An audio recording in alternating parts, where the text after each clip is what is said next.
It's the Fall Turf Festival at Gulfstream Park West. I'm Ron Nicoletti along with Katie Stazak. It is Sunday. We have a 10-race card. It's going to be a fun day. It was unbelievable yesterday. I had a really nice stakes race. We got another one for you today. We got a fast main track, a firm turf course, and lots of interesting things going on around the country. It's just been a fun day. First, let's talk about the Rainbow Six. They hit that yesterday. They did at the wire. At the wire with this horse. It was hit. What a finish in the nightcap yesterday. They hit the Rainbow Six, and now we're going to start fresh today. Carryover begins again in race number 5. But they did not hit the late pick 5. So we're starting the day with $10,000 plus in the final pick 5 of the afternoon. Races 6 through 10, $10,000 in the pool. Watch this thing go up and up as throughout the day. Every time we have a carryover, it's really good. That's the late pick 5, not the early pick 5. And if you're not aware, we got some really nice new wagers here. We got the early pick 5 with a mandatory payout. We have the rolling super high fives throughout the day and a Quinella in the last race, $5 Quinella. It's been a lot of fun with all those races. Before we go into the Sunday card, we're going to see what's tweeting out there. Tweedly-dee-dee-dee-dee. We'll see what's happening. First one, Sheer Drama from here in South Florida. Looks like she's settled in very nicely. Yes, they arrived at Keeneland. There you see Natalie Fox, trainer David Fox's daughter, taking Sheer Drama out. She didn't train yesterday. There was a lot of rain at Keeneland, so they just walked her and maybe jogged her around the shed row a little bit. There you see the photo of Nat, who tweeted this photo out along with, that's jockey Joe Bravo there, holding Sheer Drama. Of course, we wish the entire Fox team the best of luck as they go out for the Breeders' Cup Distaff next week. Well, Bill Mott might be thinking about changing his career. We're going to show you a tweet of him actually riding Lee. It's actually a video of it. There is a video of it online if you can find it, tweeted out by this same person, Zenyatta Mafia. This was my reaction. What? Bill Mott up on Lee. What? He is actually, again, it rained yesterday, so they started Lee out on around the shed row, and there's Bill Mott. There's actually a video of him jogging this horse. It is just fantastic. Lee's going to go in the mile next week. And we want to talk about a jumper from Maryland now, former racehorse. Yes, if you remember this horse, 8 Too Fast to Catch. He doesn't look like a racehorse here, but he actually earned over $1 million on the racetrack. Ran a lot at Pimlico and Laurel, a Maryland bred, and a very popular horse on the Mid-Atlantic circuit back in the day, which really wasn't all that long ago. He is now training to be an eventer with trainer Tim Keefe's wife, Rumsey. They competed at the retired Racehorse Project Thoroughbred Makeover yesterday, and I believe they were 6th. They were in the top 10 in eventing. Awesome to see this horse in a second career. The finale of the Thoroughbred Makeover for the contest of the most wanted thoroughbred takes place today at the horse park. Yeah, and it's great to see former racehorses having a second career and going on. Boy, he looks great. He looks like he's fit as can be. So let's go to the Sunday card now. As we mentioned, a fast main track, firm turf course, first race on the grass, 7.5 furlongs. Claim is 3 and up. Non-winners of 2 races in life, $8,000. 7 runners in the field, so we'll have a start of the rolling super high fives in there along with that early pick 5. And it looks like there's a horse to, I thought it was the one to beat in here, and that is the number 3, In Excessiveness. Well, this one was only narrowly beaten last time out. It was her Gulfstream Park West debut here on October 10th. Set the pace, hooked up in a duel, just fell a neck short at the level and distance. This horse definitely responded to a class drop last time out and has just seemed to have found the appropriate competition level at this point of his career. I think he is the horse to beat today. Yeah, number 7, Bo's Bullet. We're in total agreement in the first race today. Bo's Bullet should be ready to offer more. He returned from about a 3-month layoff. He stalked the pace. He finished 4th behind aforementioned It's In Excess last time out, and he should sit a really productive stalking trip off the speed to its inside. He's breaking on the outside. Might be able to reverse the previous outcome with that stalking trip. And unlike In Excessiveness, he actually owns a win over this racetrack and at the distance. I think he should be fitter and have a more effective punch second off that layoff. Well, number 4, Dixie Conqueror is another ran well behind In Excessiveness when he dropped to this level last time out. He has the ability to set the pace and maybe steal it, and a good time to gauge how the track might be playing today. Had a little bit of rain last night, really tightened up the track. Was talking to the maintenance people and tightened up the main track, and the turf course is looking good. So this is the time to check it out, as they say. Race number 2, 6 furlongs, maiden claimers, 2-year-olds, $12,500. 7 runners in this field, and a logical choice in there. And Katie, once again, we have the same exacta, the number 4, Gran Identidad. This one is turning back to 6 furlongs. furlongs. Sat off the pace last time out, rallied to finish. It was a distant third versus this level of competition. That was going 7/8 of a mile. The big concern I had for this horse, I put him on top. He collects the close. I don't see any speed. Yes, and I'm not sure turning back to 3/4 of a mile is the answer for this horse. This horse is purely a play on, I think he's found the right competition level, and he just can't find a better spot than this. There are lots of unproven runners in here, and he has the experience edge. Well, when you look at the past performances of the race, maybe a first-time starter is the way to go, and that's the number 7, A.A. Fratello. He's the son of Mineshaft and trained by Antonio Sano. He's working steadily across town. He gets Lasix, he gets jockey Edgar Zayas, so there's a couple of things to like in a first-time starter. He has not proven he can't win yet, so maybe that's the way to go in this race. Right, can't say anything otherwise. Hasn't won, but hasn't lost either. I love Mineshaft as a sire. He's out of a winning Chris S. mare. The only concern here, there aren't many bad statistics when it comes to trainer Antonio Sano, but he's actually only 7% when debuting 2-year-olds and maiden claimers in the past year. Well, who else did you use? I threw in the 6 Penitent. Like you mentioned, this is the day for maybe a first-time starter to steal it. This one's going to be making his debut for trainer Henry Colazzo. Gelded Son of Repent out of a winning mare, Nature Coast, 8 published works on record. And I went with the 5 Easy's Irishman, Z's Irishman. Larry Pilati, dropping down today. Maybe he can grab a share in race number 2. Let's go to the third race this afternoon, and this one is 5 furlongs on the turf. Claimers 3 and up. Non-winners of 2 races in life. $16,000. 8 runners in the field. So the first 3 races, they'll be rolling super high fives in all 3 of those races. And this one named for the Barn of the Month, our buddy Mike Petro and crew. Congratulations to them. And once again, we're in agreement again. This is starting out. We're thinking alike today. I don't know if that's good or bad. And number 3, Born Quinier, looks like a logical shot. Choice. He really does. He followed up his maiden-breaking score on September 6th with a strong runner-up effort when facing winners for the first time here on October 16th. It was pretty ironic, actually. The runner-up from his maiden win, a horse named Super Secret, came back to break his own maiden in his next start and then defeat Born when they met up both as winners. But Super Secret is not in this race today, and I think this horse is going to be at his best in his 3rd start off a 4-month layoff. Yeah, and that's the angle I like to call the old bounce. Rebound angle. So number 7, Radamel. This one has that always dangerous commodity. And what is that? That's speed. The son of Discreetly Mind faces winners. He led every step of the way to break his maiden here last time out by 4 widening lengths. It was a really nice performance. He was with Super Secret. These horses have been knocking heads with each other. This is my speed play in here. You got it on the ticket too, but you decided to put the 4 Swagger in second, who's shown the ability to come from off the pace. Yeah, and I think he could sit the trip in here just off the speed. He was 3rd behind both Super Secret that I mentioned and Born. Again, these horses all know each other very, very well last time out, and he had to steady at the top of the stretch, so had some trouble. He too is making his 3rd start off a layoff,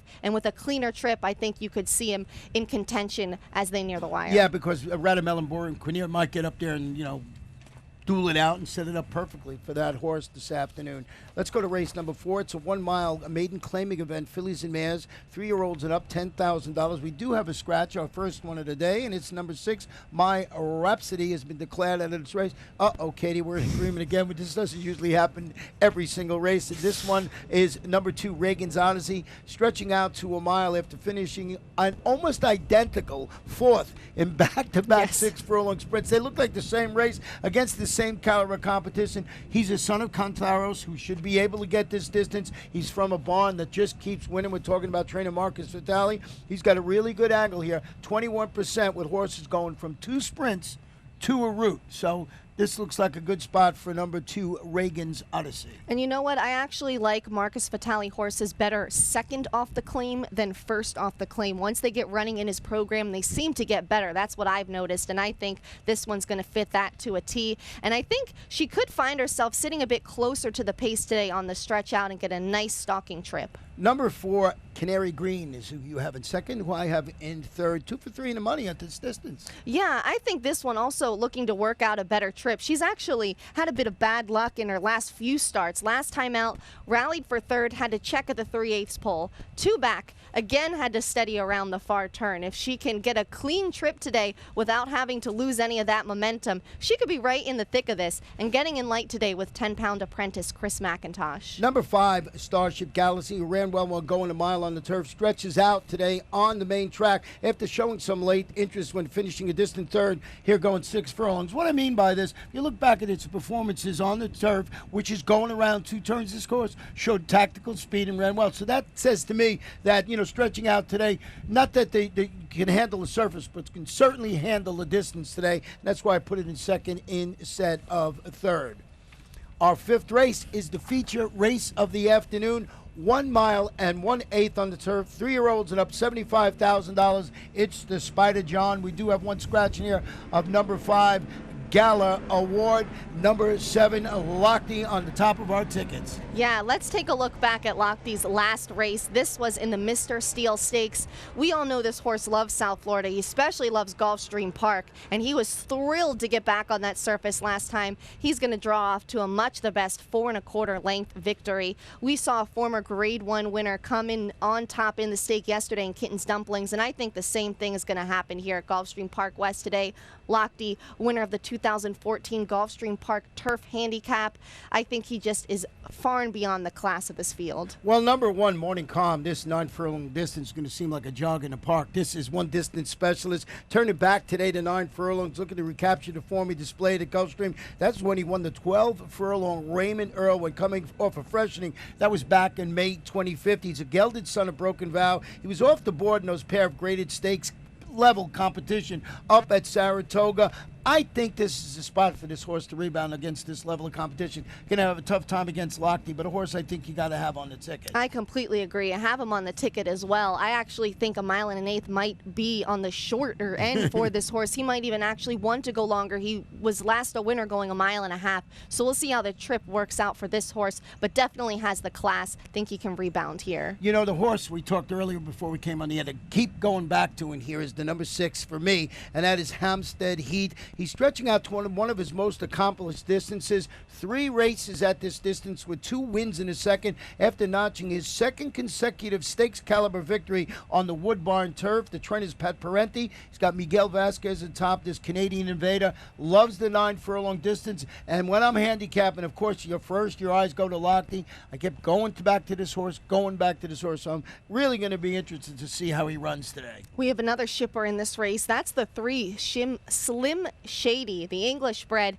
shipping in from New York for trainer David Jacobson. He's entering this win off a 4.5 length victory and an allowance at Belmont. That was on October 3rd. It was on a sloppy main track, but he's a 5-time winner on the turf, and he's been running in some tough races. His last 3 turf starts all came at Saratoga, and he was 3rd, beaten only a neck in an upper-level allowance at the Spa in late August. Love that Tyler Gaffalione's going to ride this horse today, and he might be one of the only horses with relative speed, and in these longer races, not everybody's so eager to go for it. And what a great way to start the Rainbow Six with that. We did it yesterday, and they hit it for $43,000. So we're going to do it again today. Start our Rainbow Six with the feature race of the afternoon, and really nice horses. And that's a pretty nice race. 6th race today, 6 furlongs, maiden claiming filly, 2-year-olds. We do have one unpublished work. It's on the number 1 horse right here at Gulfstream Park on Wednesday. Went 4 furlongs and 50 breezing. And what do you think about this race? This race, I have 2 words for you. Uncle Mo. I love Uncle Mo, and he's the sire of the 4 of Fleet Honey that I put on top in this race. Let's take a look back at her last race, which I thought was a very solid effort. She had a lot of trouble here. She's going to break slowly. You see she's the 6th there, gets shuffled back in a shorter race, and it's so hard to make up ground in those shorter races. A Fleet Honey there you see at the back of the pack after breaking slowly. She's actually going to rally from 4 wide. Again, very far back. The other horses have the jump on her, and she's going to get up for third. This is her career debut, and I thought a very useful one. She certainly could get a lot out of that experience. Hasn't even switched her lead yet. Still making up ground.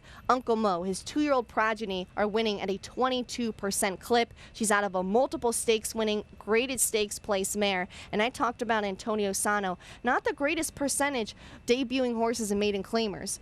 If he puts them in maiden claimers in their second start, it's much better. It's actually 38% with 2-year-olds making their second start in a maiden claimer. Well, we got our exacta flip-flop. I went with the number 9 Golden Milo, who's dropping to the $35,000 level again after rallying last time out on that wet track, listed as good to come within ahead of shedding the maiden tag at the $50,000 level. I'm seeing this as lateral moves today with these horses. Actually finished in front of a Fleet Honey come back. So I just thought these were the logical 2 horses in the race. Who else did you use? You went, well, we both have the 2 unknown. Yeah, unknown starting to make her presence known. I think she's going to find herself at the right level of competition today, dropping out of a maiden special weight. Finished third. It was a well-beaten third in maiden special weight company on a sloppy main track on the 5th. But her previous 2 starts both came when running for a tag, and they were unquestionably her best efforts. She was only beaten a neck 2 back. Well, let's go to race number 7 this afternoon. 5 furlongs on the turf. These are claimers, 3 and up, non-winners of 3 in life, or 3-year-olds. We do have one scratch in here of the number 2, All Cash, and you went with the number 9. I'm liking this Forest Warrior horse I do not have on my ticket. 6-1, a very nice value. We'll see if that holds up to post time, because I think this horse has a great shot. That is the 9 Forest Warrior, actually seeking back-to-back wins today. Got up to notch his maiden breaking score in his last start, but here is the issue. It was on July 25th. But that day, he defeated a horse named Radamel, who just broke his maiden here last week pretty impressively. I think he's found his niche as a turf sprinter and finds a very nice spot to face winners for the first time. He'll be fresh today. You'll find the name Radamel is coursing through this whole card this afternoon. Horses he ran against, the back, and it's amazing how that happens sometimes. I did go with the number 4 horse in here, Dreaming of Frank, turning back to 5 furlongs after returning from that about 7-week freshening to track the pace 4 wide, finished 6 against Similar, going a mile. I think that sets it up perfectly for this abbreviated distance. The trainer is Mike Petro. We mentioned it's the barn of the month, a 19% with his turf sprinters. Edgar Zayas in the saddle this afternoon. I think the old turnback might be the way to go. Glad to see you have it on the ticket. And we both used the number 1, Filberto. He's also looking to get a win streak started today. He's seeking a second straight. Drew off by 3 lengths to defeat $6,250 claiming competition at Delaware in his last start, but it was on the main track. Here's the key with this horse. He runs well regardless of surface when you're making a surface switch. Last time out, went from dirt to turf. That was when he broke his maiden. Then again, in his second start, turf to dirt. So when he switches, he seems to get a boost and win. He's doing that again today. Well, there's a horse coming back with very short rest in this race, and that is the number 8, Frankie's Trigger. He wheels back 4 days ago he ran, looking to improve on the 5th place finish. He was only beaten 3 lengths at this level and distance. It was a pretty nice performance, but in my analysis, I wrote, this is your call if you want to put him on the ticket. We're talking, of course, we've got the rolling super high 5s in these races. A horse coming back on short rest. Did not run badly last time out. I threw him on the ticket, but, he's a little bit of a red flag number. If this were from the Antonio Sano barn, I think I'd be fine with it. He's been doing so well with horses off short rest, but otherwise not to knock any other barn. But I just don't love when horses come back that quickly. My call was no, but I think he's worth putting on the super high 5 for sure. Exactly. Race number 8 today is 1 mile claimers, fillies and mares, 3 and up, $6,250. 8 runners in the field, no scratches or jockey changes. It looks like the horse that we both have on top is the one to beat, and that is reelected. Yeah, this one, again, coming off a win, drew off by 3 3/4 lengths at Gulfstream on October 1st. This is her Gulfstream Park West debut, but she has a tremendous record at this distance. Going a mile, 4 wins and 2 seconds from 7 starts. She loves to go a mile, and I think she'll love to do it here as well. Well, number 8, Bahia de Oro, who finished a neck behind, reelected at this distance. That's back on August 28th. Is going back to the main track. It failed to show much when facing $10,000 claimers on the turf last time out. Luis Duco has Marcos Menendez handling the return to the mares. Certainly best the surface and distance. 11 races at this distance. 3 wins and 5 thirds. So Bahia de Oro Dorado, Reelected. I mean, I like Reelected a lot in here, but I think you got to have, and I'm glad to see you have her on the ticket today, and that is number 8, Bahia de Oro. Somewhere on there. You went to the inside with your second selection, actually, in here, and that's Golden Empress. Well, Reelected has a tremendous record at this distance. Golden Empress has a tremendous record at this racetrack. 4 wins, a third, and 3/3, or 4 wins, a second, and 3/3 from 9 starts. Just loves this racetrack here. So I took the horse for course angle. She's making her second start off a 10-week layoff today. Last time out, held on for third at the level and distance under apprentice John Cruz, so gonna get in light. And I also must say, John Cruz has really improved his riding as of late. Yeah, he had a 2-win day just the other day. Number 4, Discreetly Sweet, is a previous winner here. So I said, okay. So I looked at the past performances, didn't show. I went all the way back. Won here, but it was at 6 furlongs. Going to try a 2-turn mile today after finishing a 4-wide fourth behind Reelected, going in a 1-turn mile across town. So this horse has won on this track, has not won at a mile, but I think maybe going around 2 turns might set it up nicely for number 4, Distinctly Sweet, ridden today by Alex Gonzalez. And a very nice value at 12-1. 12-1, yeah, a little bit of a price in there. Let's go to race number 9 today, and this one is 1 mile and 1/16 on the turf. It's an allowance optional claimer. These are state bred fillies and mares, 3-year-olds and up, $12,500. Nice full field of 9 runners in there, and we both went with number 9, Like a Queen. Like a Queen. Let's take a look at Like a Queen's last race. This is from September 27th, and this is a performance that I thought was very strong, very solid, and she ran that day going a mile like she really wanted that extra 16th of a mile. She is the 7. She comes from off the pace, a grinded out type, not a huge burst of acceleration, but she keeps coming at you. She finishes second, beaten just a length and a quarter in this race. She gets up late. Really like how she just, in the last few strides, really accelerated. Turned in a bullet here, going 5/8 in 101 on October 17th. I think she's going to be ready today. Yeah, and she was the favorite last time out. Almost got the job done. Mile in the 16th today. Like a Queen, we both like. Number 2, Neverly, who we have in second, is stretching out an additional 16th of a mile today with blinkers added after closing from far back to finish 4th in that race you just looked at there. The blinkers should have this one closer to the pace this afternoon. Joe Hennessy, Edgar Prado handling the added real estate today. And if you like Joe Hennessy, I also used the 3-horse in third, Boa, 12, who I'll tell you about in a minute, because I want to hear about the number 6 first from you, and that's Set on Salsa. This one shipping in from Monmouth for trainer Kathy Mungin. The only horse in the field with 2 wins at this distance. Ron, you talk about it all the time. It's a horse that has done something no one else in this field has done. So that's why I threw in the 6, Set on Salsa. Also a great record at this distance. 2 wins, 3 seconds, 2/3 from 8 starts. I was mentioning Arundel and trainer Joe Hennessy, Arundel Farm, of course, and the other horse from them, they have an uncoupled entry, and here's that 3, Boa 12. This one is stretching out after recovering. He had some trouble at the start last time out. He actually hopped. He finished the fast, closing 5th behind who? Like a Queen and her stablemate last time out. So that race you watch, all these horses were coming on late in there, which makes me wonder, where's the speed going to come from in here? That is going to be the problem. Most of the horses that we chose like to come from off the pace today. So look back. Maybe you can find the speed of the speed. I couldn't find no real true pace setter in there that I would hang my hat on. But I think all said and done, number 9, Like a Queen, is the one to beat. Yeah, and on the turf course, the speed hasn't really been holding all that much. You want a horse that's going to come off of it. That being said, if you have the form and you can steal it with, no pace on the front end, you can certainly do it. But speed has been holding up great on the main track, not quite as well on the turf. Exactly. Let's go to race number 10, 5 furlongs on the turf. These are maiden claimers, 3 and up, $12,500. Scratch the morning line favorite in here, number 2, Philocides. Also note there is a jockey change on the 3. Make the rider Orlando Boca Chica, and note that the number 11 will get into the field and will run today. This is a tough race with the scratch of that, too. I had it on top. I'm not sure if you did, but I did too, yeah. He's going to come back on Wednesday, so excited to see him then. Well, I went with the 4 in here. I scratched into the 4, and that's Kirky's Dream.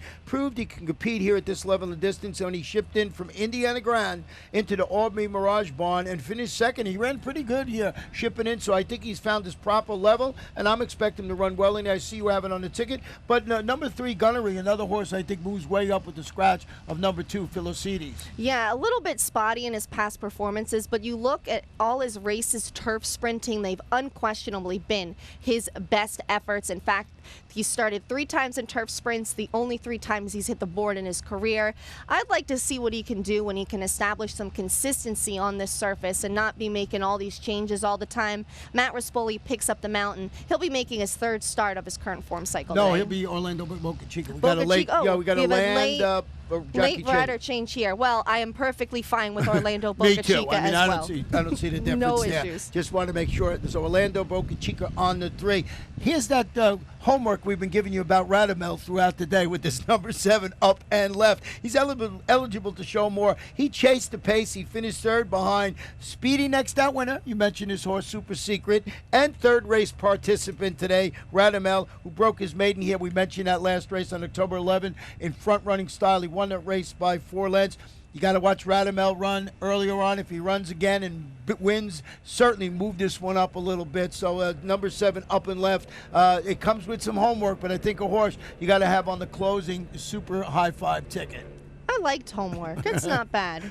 Do your homework today. It pays off. It really does when it comes for test time. I can tell you that. I threw in the 9. It's my Valentino. I thought in a race like this that's pretty wide open, take somebody new. This one is shipping in from Delaware, has been running in $16,000 maiden claiming competition. Probably more of a lateral move shipping over here to this level, but I think he might be one. Gelded son of Johar, like the turf brainy as well. Well, that is how we see the Sunday card, and as we mentioned, lots of fun things going on today. We're going to have a lot of the rolling super high 5s, but the late pick 5 has got that really nice carryover to start the day with over 10,000.